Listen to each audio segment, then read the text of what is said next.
ഇത് സുമിത്രയ്ക്ക് താങ്ങാനാവാത്ത ഒരു വാർത്ത. അതെ, നമ്മുടെ കുടുംബവിളക്ക് പ്രേക്ഷകർക്ക് ഒരു നിരാശയിലാക്കുന്ന ഒരു പ്രൊമോ തന്നെയായിരുന്നു കേട്ടോ ഇന്നും പുറത്തു വന്നത്.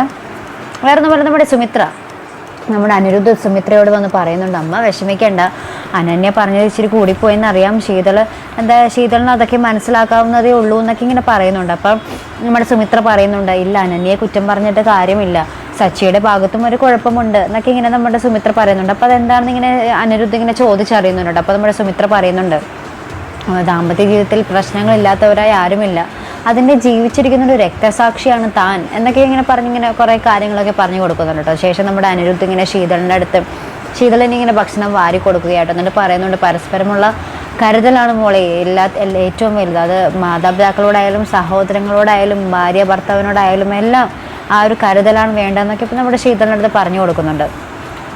പിന്നീട് നമ്മുടെ പ്രൊമോയ്ക്ക് അവസാനം കാണിക്കുന്ന നമ്മുടെ പൂജ നമ്മുടെ രഞ്ജിതയോട് ചോദിക്കുന്നുണ്ട്, പ്രതീക്ഷേട്ടൻ എവിടെയാണെന്നുള്ളൊരു കാര്യം. അപ്പോൾ രഞ്ജിത പറയുന്നുണ്ട്, പ്രതീക്ഷ ജയിലിലാണെന്ന്. അപ്പോൾ ഇത് കേൾക്കുമ്പോൾ തന്നെ നമ്മുടെ പൂജ ഇങ്ങനെ ഞെട്ടി നിൽക്കുന്ന രംഗമായിട്ട് നമുക്ക് കാണുവാൻ സാധിക്കുന്നത്. വേറെ ഒന്നുമല്ല, ഈ ഒരു സംഭവം പ്രതീക്ഷേട്ടൻ ജയിലിലാണെന്നുള്ളൊരു കാര്യം നമ്മുടെ സുമിത്ര അറിയുമ്പോൾ ആ താങ്ങാനാവാത്ത വേദന അതൊക്കെ തന്നെയാണ് നമ്മുടെ പൂജയുടെ മനസ്സിൽ കൂടി അപ്പോൾ പോയത്.